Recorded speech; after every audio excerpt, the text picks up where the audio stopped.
নমস্কার।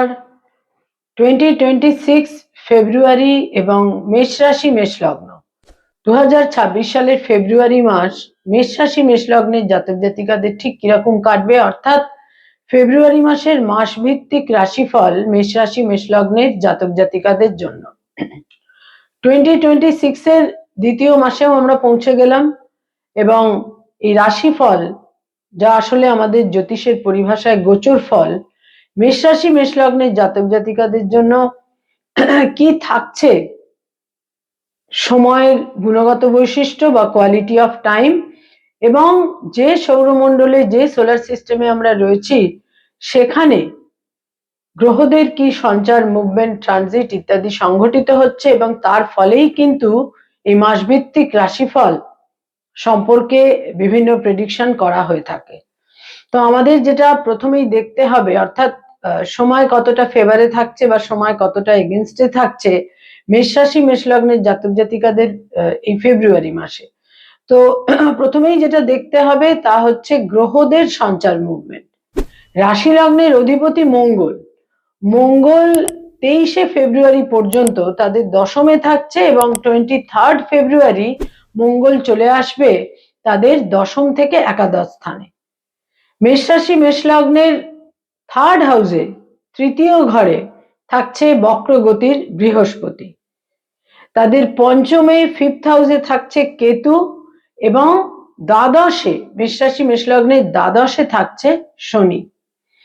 এবং তাদের 11th হাউস একটা খুব ইউনিক সিচুয়েশন তাদের 11th হাউসে তৈরি হচ্ছে। সেখানে তো 23শে ফেব্রুয়ারি মঙ্গল সঞ্চার করছেই এবং সেখানে রাহু থাকছে পুরো মাসটাই। এবং এখানে রবি গোচর করবে 13ই ফেব্রুয়ারি।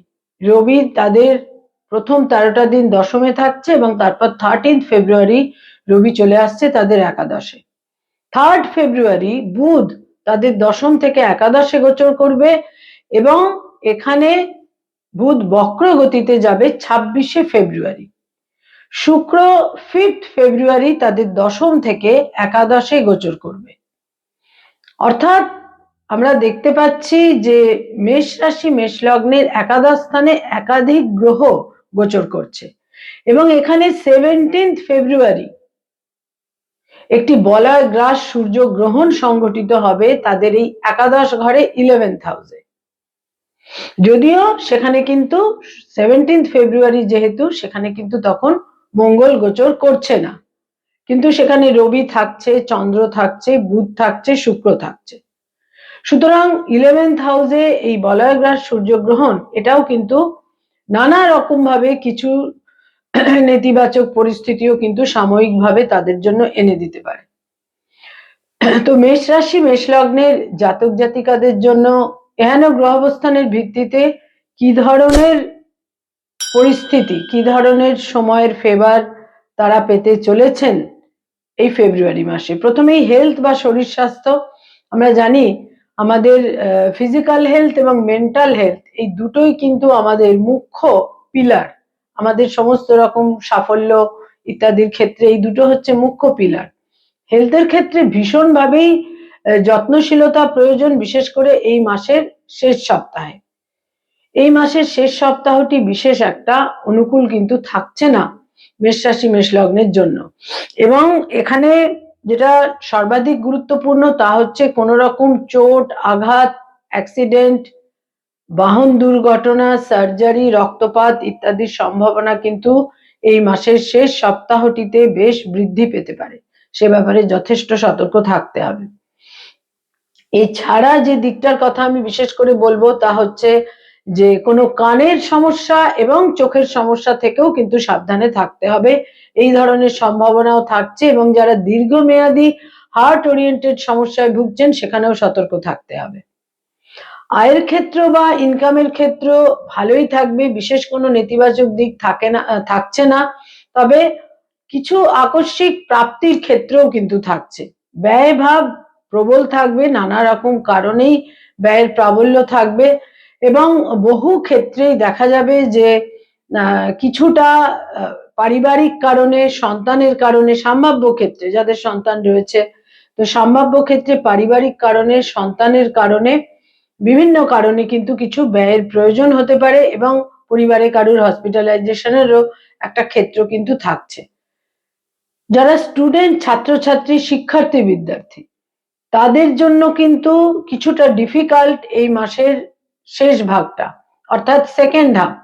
13th এর পর থেকে শিক্ষার্থী, বিদ্যার্থী বহু ক্ষেত্রে কিন্তু একটু কাম্য পরিস্থিতি তারা নাও পেতে পারেন, আশাহত হতে পারেন, এবং বিশেষ করে যারা কম্পিটিটিভ পরীক্ষাগুলোর জন্য প্রস্তুতি নিচ্ছেন সেখানে কিন্তু যথেষ্ট চিন্তা ভাবনা ইত্যাদির প্রয়োজন রয়েছে এবং কোথাও কোথাও কিছুটা ফ্রাস্ট্রেটেডও হয়ে পড়তে পারেন। তবে প্রথম দুটি সপ্তাহ তুলনামূলক শুভ।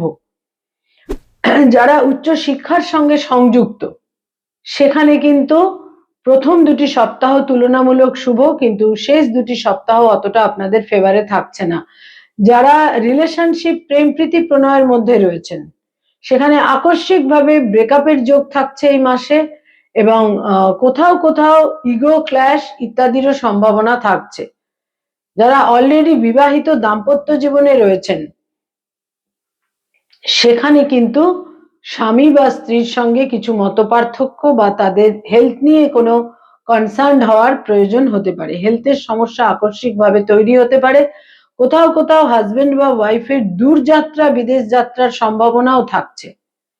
যারা কোনো মামলা, মোকদ্দমা, লিটিগেশন ইত্যাদির মধ্যে রয়েছেন অত্যন্ত সতর্ক থাকতে হবে এই মাসের শেষ দুটি সপ্তাহে। বিভিন্নভাবে পরিস্থিতি কিছুটা প্রতিকূল দিকেও কিন্তু যেতে পারে। আর এক্ষেত্রে আরেকটি দিক, সেটা হচ্ছে যারা পেরেন্টস, পিতা মাতা, তাদের জন্য বলবো এই মাসে বিশেষ করে শেষ দুটি সপ্তাহে সন্তান সম্পর্কে উদ্বেগ হতে পারে, সন্তানের সঙ্গে মতপার্থক্য হতে পারে এবং সন্তানের সঙ্গে একটা অবাঞ্ছিত, অপ্রীতিকর পরিস্থিতিও কিন্তু তৈরি হতে পারে।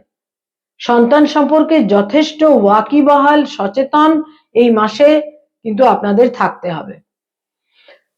যারা কর্মসূত্রে বা উচ্চ শিক্ষার কারণে বিদেশে যেতে চাইছেন এই মাস তাদের ফেভারে থাকছে। তবে বিভিন্নভাবে বাহন থেকে বা পথে কিছু চলাফেরার ক্ষেত্রে বিশেষভাবে সতর্কতার কিন্তু প্রয়োজন। যারা এই মাসে কোনো স্থাবর সম্পত্তিতে বিনিয়োগ করতে চাইছেন, ইনভেস্ট করতে চাইছেন, সেখানে কিন্তু মনে রাখতে হবে যে এই মাসের শেষ দুটি সপ্তাহ আপনাদের ফেভারে থাকছে না, তবে প্রথম দুটি সপ্তাহ তুলনামূলক অনেক বেশি শুভ। যারা কোনো স্থাবর সম্পত্তি সেল করতে চাইছেন, বিক্রয় করতে চাইছেন, সেক্ষেত্রেও এই মাসের শেষ দুটি সপ্তাহে আকস্মিকভাবে প্রতারিত হয়ে যাওয়ার যোগ থাকছে। একটা অকাম্য ঝামেলাও কিন্তু তৈরি হয়ে যেতে পারে। আইনি সমস্যা এবং পুলিশি ঝামেলার থেকে এই মাসের শেষ দুটি সপ্তাহে সতর্ক থাকতে হবে। যারা ডক্টর, মেডিকেল ফিল্ডে রয়েছেন, হিলিং প্রফেশনে রয়েছেন, অত্যন্ত সতর্ক থাকতে হবে। কনফ্লিক্ট, সংঘাত ইত্যাদির সম্ভাবনা থাকছে, তবে প্রথম সপ্তাহটি তুলনামূলক অনেক বেশি শুভ। যারা অ্যাডভোকেট, লয়ার, আইনি পরামর্শ দিয়ে থাকেন, আপনাদের এমন কিছু ব্যক্তির থেকে সতর্ক থাকতে হবে যাদের সারফেস লেভেলে ভালো মনে হলেও, অ্যাপারেন্টলি ভালো মনে হলেও তারা কিন্তু আপনাদের জন্য কিছুটা প্রতিকূল হতে পারেন। সেখানে সতর্ক থাকতে হবে। কাউকে ফেস ভ্যালুতে নেওয়া উচিত হবে না। যারা মানি মার্কেটে রয়েছেন, stock market, share market, insurance, banking sector, যারা ফিনান্স ওরিয়েন্টেড কাজকর্ম করে থাকেন, এই সমস্ত ক্ষেত্রে এই যা কিছু সঙ্গে অর্থ সংক্রান্ত যা কিছু রয়েছে, ইনভেস্টমেন্টের কাজ, এজেন্ট হিসেবে যারা ইনভেস্টমেন্ট করে থাকেন, এই সমস্ত ক্ষেত্রে কিন্তু এই মাসে বেশ সতর্ক থাকতে হবে। কমিটমেন্ট গুলোকে বজায় রাখতে হবে, কারণ কমিটমেন্ট ফেল করে ফেলবার একটা সম্ভাবনা থাকছে।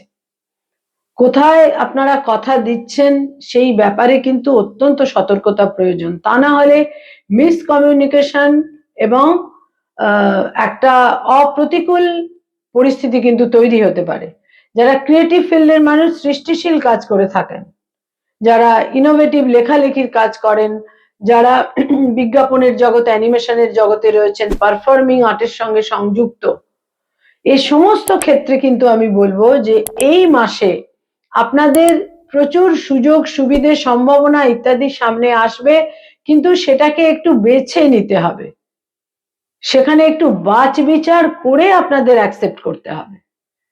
যারা সরকারি চাকরি করেন, গভর্নমেন্ট জবের মধ্যে রয়েছেন, যারা গভর্নমেন্টের সঙ্গে কানেক্টেড হয়ে কাজকর্ম করেন, শেষ 2টি সপ্তাহে বিভিন্নভাবে একটা যেটা আপনারা চাইছিলেন না, অর্থাৎ অবাঞ্ছিত কোনো পরিস্থিতি কিন্তু তৈরি হয়ে যেতে পারে। মনে রাখতে হবে এই মাসে, ফেব্রুয়ারি মাসের 17th একটা বলয়গ্রাস সূর্যগ্রহণ কিন্তু সংগঠিত হচ্ছে। ফলে সূর্য মানেই রবি, রবি মানেই গভর্নমেন্ট, এবং রবি আমাদের চোখের সমস্যা দিয়ে থাকে। রবি যদি ফেভারে থাকে সেটা অত্যন্ত শুভ। তো এই সমস্ত ক্ষেত্রে যারা পাওয়ারফুল মানুষ, আমলা, যারা অনেক পদের একটা পাওয়ার বা শক্তি ইত্যাদির মধ্যে রয়েছেন, সেই সমস্ত মানুষদের ক্ষেত্রেও কিছু বিপন্নতা, এবং যারা এই সমস্ত মানুষদের সঙ্গে কানেক্টেড হয়ে থাকছেন তাদের ক্ষেত্রেও একটা অকাম্য অবাঞ্ছিত পরিস্থিতি তৈরি হতে পারে। যারা বেসরকারি ক্ষেত্রে কাজ করেন সেখানে পরিস্থিতি যথেষ্ট অনুকূল, এবং যারা নতুন জব সার্চ করছেন আকস্মিকভাবে এই মাসে কর্মলাভেরও সম্ভাবনা থাকছে। আর বেসরকারি ক্ষেত্রে যারা কাজকর্ম করছেন সেখানে কোনোভাবে স্থানান্তরিত হতে পারেন, দূরযাত্রারও প্রয়োজন হতে পারে, বিশেষ করে যারা আইটি সেক্টরে রয়েছেন। যারা রাজনৈতিক ব্যক্তিত্ব, পলিটিক্যাল ফিগার, যথেষ্ট ক্রিটিক্যাল সময়। প্রত্যেকটা ক্ষেত্রে বাক্য প্রয়োগের সতর্কতা প্রয়োজন, এবং প্রত্যেকটা ক্ষেত্রে সিদ্ধান্ত নেওয়ার ক্ষেত্রে সতর্ক হতে হবে। যারা ব্যবসা বাণিজ্য করেন, বিজনেস ওরিয়েন্টেড পিপল, ইনভেস্টমেন্টের ক্ষেত্রে সতর্কতা প্রয়োজন। আদারওয়াইজ ব্যবসার ক্ষেত্রে যথেষ্ট শুভ। যারা tour and travel, hotel and হসপিটালিটির ইন্ডাস্ট্রিতে রয়েছেন, অর্থাগম শুভ, যোগাযোগ শুভ, এবং বিভিন্নভাবে আপনারা কিন্তু আর্থিক ক্ষেত্রে লাভবানও হবেন। এই মাসে বহু মেষ রাশি মেষ লগ্নের জাতক জাতিকা বিশিষ্ট বন্ধু বান্ধবদের একটা সাপোর্ট সহযোগিতা পাবেন। কয়েকটি এক্ষেত্রে আরেকটি দিক বলবো, তা হচ্ছে যে বয়সে ছোট ভাই বোন যাদের রয়েছে সেখানে পরিস্থিতি অনুকূল, কিন্তু বয়সে বড় ভাই বোনেদের সঙ্গে একটা সংঘাত, ইগো ক্ল্যাশ, মতপার্থক্য ইত্যাদিও কিন্তু তৈরি হতে পারে। পিতার ক্ষেত্রে বলবো যে পিতার ক্ষেত্রে একটা স্বাস্থ্যহানির যোগ হতে পারে, আর মায়ের ক্ষেত্রে মোটামুটি পরিস্থিতি কিন্তু অনুকূলই থাকবে। কয়েকটি রং বা কালার এই মাসে আপনাদের ফেভারে থাকছে, শুভ ফল পাবেন, সেক্ষেত্রে দৈনন্দিন প্রাত্যহিক জীবনে ব্যবহার করতে পারেন। গোলাপি রং, হলুদ রং, এই দুটো রং, এবং ক্রিম কালার বা ঘিয়ে রং, এই রংটাকেও আপনারা দৈনন্দিন প্রাত্যহিক জীবনে ব্যবহার করতে পারেন। ব্ল্যাক এবং ব্লু এই রং দুটোকে এড়িয়ে চলবেন, এমনকি বাদামি বা ব্রাউন এই রংটাকেও কিন্তু এড়িয়ে চলা উচিত। কয়েকটি ডেট বা তারিখ আপনাদের জন্য অত্যন্ত সিগনিফিকেন্ট এবং ইভেন্টফুল থাকবে।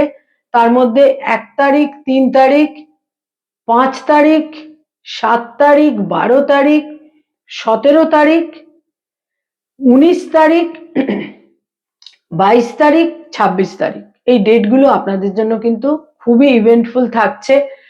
মেষ রাশি মেষ লগ্নের জাতক জাতিকাদের মনে রাখতে হবে যে এই মাসে যে যে ক্ষেত্রে আপনারা সাফল্য পাবেন সেটা কিন্তু কিছুটা সংঘাতের মধ্যে দিয়ে পাবেন, এবং মনে রাখতে হবে সেটা হচ্ছে যে হেলথের ক্ষেত্রে সতর্ক থাকতে হবে, ভ্রমণের ক্ষেত্রে সতর্ক থাকতে হবে। বিশেষ করে যারা কোনো প্লেজার ট্রিপে যাচ্ছেন বা কোনো ভ্রমণে যাচ্ছেন সেখানে বাহন থেকে সমস্যা, পথ দুর্ঘটনা ইত্যাদির থেকে কিন্তু একটু সতর্ক থাকা বিশেষ প্রয়োজন রয়েছে। নমস্কার।